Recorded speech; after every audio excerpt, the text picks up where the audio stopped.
Hello, this is Victor Fordham, and this is our first discussion board for History 711 at Liberty University. This week, we were asked to look at the relevancy of Western civilization.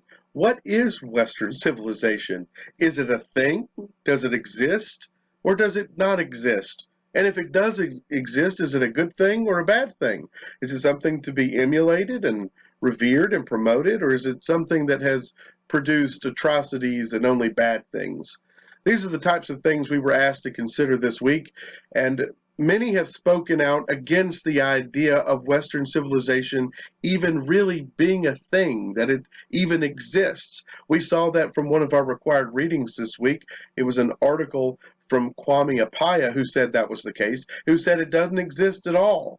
Appiah writes that Western civilization excludes so much of the rest of the world. Other cultures and other civilizations we have put under that umbrella and sort of snatched their identity away.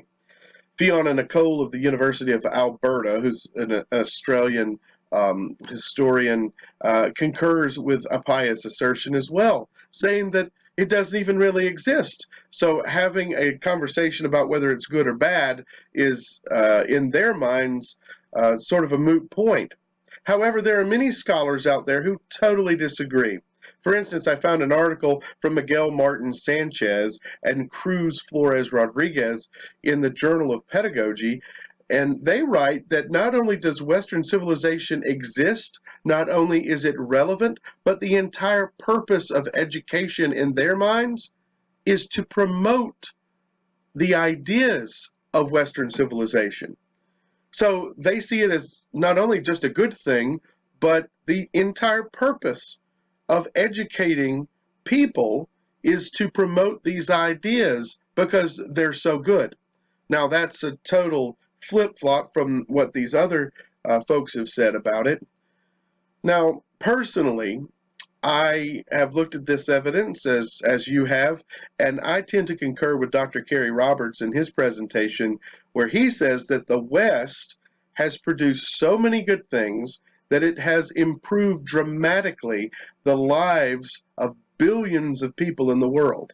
I totally agree with that. The ideas of liberty and the expounded ideas of freedom that we get from Europe and so forth, and what we have that has developed here in the United States, the greatest Republican experiment in history, in my mind, is built on the foundations of the strong ideas and opportunities that are given from Western civilization.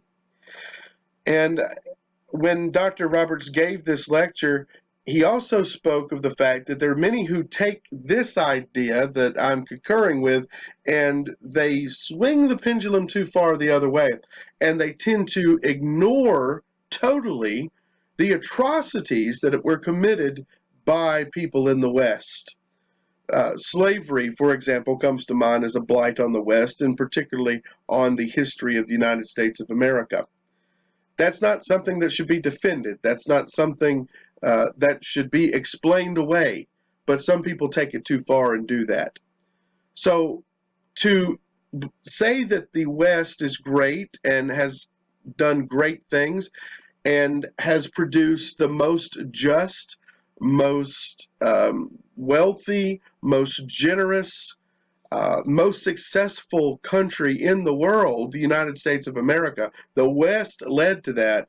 To say that and believe it does not mean that we simply dismiss all of the bad, but it's simply to say we're not going to throw the baby out with the bathwater.